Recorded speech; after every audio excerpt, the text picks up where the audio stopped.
What if I told you 11 million deaths a year are caused by poor diet and 768,000 deaths are caused by nutrition-related diseases in the United States alone?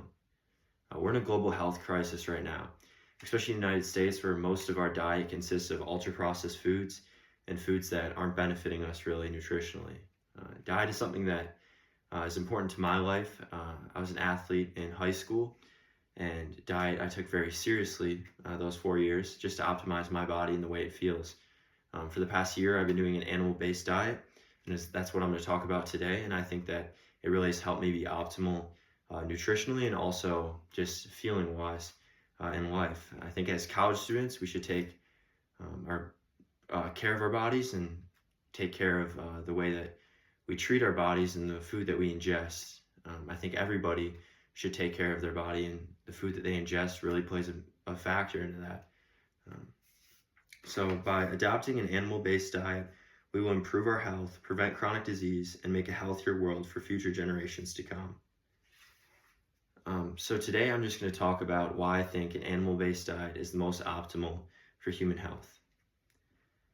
So we are the most sick that we've ever been in the United States. Chronic disease is making many people sick and leading to many different problems. Chronic diseases like obesity, depression, dietary related illnesses, and autoimmune disorders even are all considered these chronic diseases. And most of the time these chronic diseases come from the food that we're ingesting. So according to the CDC, 6 in 10 adults have chronic diseases. So this just shows you how big of a problem this is in the United States and how much attention it really needs to be brought into it and brought awareness to. One other big problem that we face in the United States is misinformation. A lot of people think that these diseases are coming about from things like red meat even, something that we'll talk about. So according to a 2015 study by the World Health Organization, red meat was named a Class 2A carcinogen. They also claimed every 50 grams of meat eaten per day increases the risk of colon cancer by 18%. So a disease like that, like cancer, you're seeing this disease and you think, okay, red meat is associated with cancer, so it must be bad. But even looking closer at this study, we see that it was 800 different studies, and they chose 14 of them in this main study, and 8 of them, they took 8, or the majority of them, 8 of them, had no correlation between cancer and red meat. The rest did in an observational study.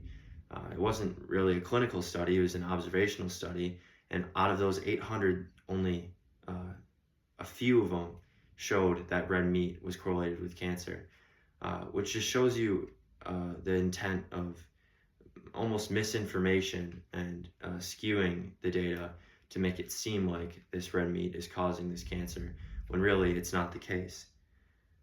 So without proper education, our society will continue to get sick and will continue to battle this chronic illness.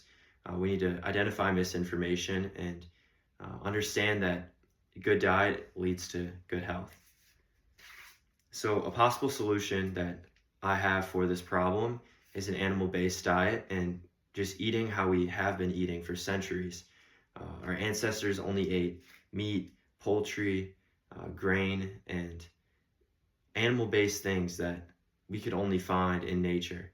And I think that that's how we're supposed to eat, and I think that's the most optimal way to eat.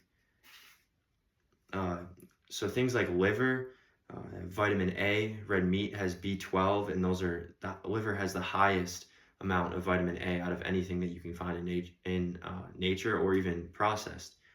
Red meat has B12, which you can't find in nature, and it has the highest B12 out of any other natural product. Dairy and eggs also are rich in saturated fat or healthy saturated fat and calcium, which is good for brain function and nerve function too. So a study in 2021 by American Journal of Clinical Nutrition found that higher intake of red meat correlated with lower all-cause mortality. So this study, which was done more recently, contradicts the earlier study and says that red meat is actually beneficial to our health. And that is something that I believe, is that we should eat red meat and we should be eating it regularly. B12, and a bunch of other different vitamins that we can get from red meat are super beneficial to our health and improve our health. So according to a study done by the Journal of Epidemiology, there was an 8 to 16% reduction in coronary heart disease, 13 to 18% reduction in stroke, 8 to 13% reduction in cardiovascular disease, and 3 to 4% reduction in cancer, and then 10 to 15 reduction in all-case mortality for each 200 grams a day increment of fruit taken daily.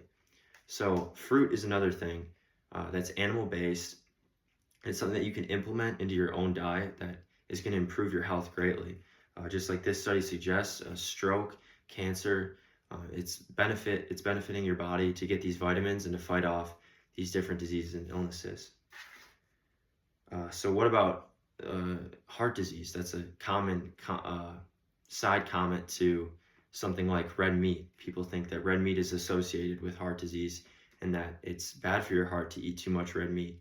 And obviously in moderation, or if you eat too much red meat, like overindulge in it, then it's not obviously optimal. But eating it in increments and eating it a certain portion daily is super beneficial to our health. So a study by the Clinical Nutrition ESPEN said the study demonstrated no significant causal relationship between red processed meat intake and the risk of 4 CVD outcome examined. So there's no correlation between heart disease and the intake of red meat, which just goes to show some misinterpretation of data and some studies that suggest different outcomes to a certain narrative that was agreed upon before. So there's many positives and there's many negatives that someone would think about. So positives is like, if we're eating this animal-based diet, we'll be healthier as a society, there'll be less chronic disease, and we'll grow a better nation altogether that's healthier and just happier. Some negatives that people would think of are you're going to be more sick, a more sick society, more damaged, spending more money on healthcare, more money on these sicknesses and pharmaceutical companies to try to fix these problems and not identifying the root cause, which is most of the time dietary. So for you guys, I just call to action to try the animal-based diet just for 2 weeks and report in maybe a journal or in your note app on your phone and record energy and your sleep and just how you feel on this diet, and see if it really makes you feel better about yourself and also makes you feel more energized and better day to day. So to summarize, we talked about some of the misconceptions around the data about red meat, the benefits of fruits and also red meat and this animal-based diet, and how we can implement it ourselves. In conclusion to all this, I think that the animal-based diet is the most optimal way to eat as humans. It's something we've been eating, or the way we've been eating for centuries, and I think it will benefit us greatly if it's something we implement in our day-to-day lives.